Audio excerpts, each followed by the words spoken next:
Okay, so today we're going to talk about steering stiffness.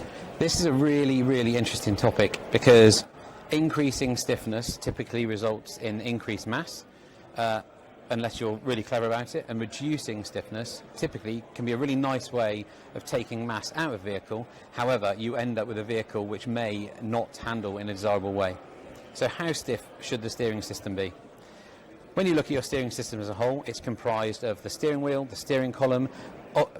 A key area here is the connection between the steering wheel and the steering column. Year after year, we see teams who have an insufficiently stiff connection between the steering wheel and the column itself, and the vast majority of their steering stiffness of the system is defined by that juncture. So make sure that juncture's got no backlash and is really stiff.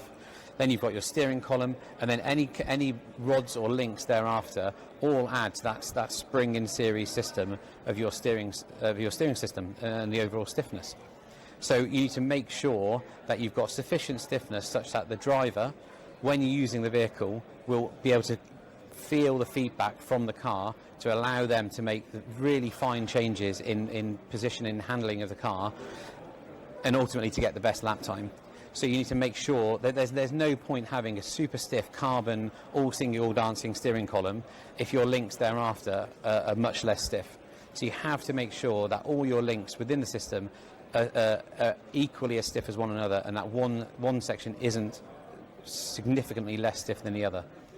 But the other place where teams often fall over is the stiffness and the backlash in the joints in the steering system.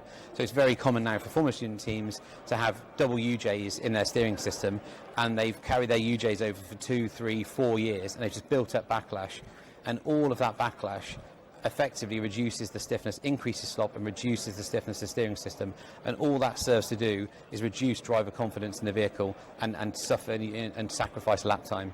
So make sure you check all those joints, service them, and then for the rest of the system, just make sure it's sufficiently stiff such that there's no wind-up feel in the system. And that's, I'd say, the best way to do your steering system on a Formula Student car.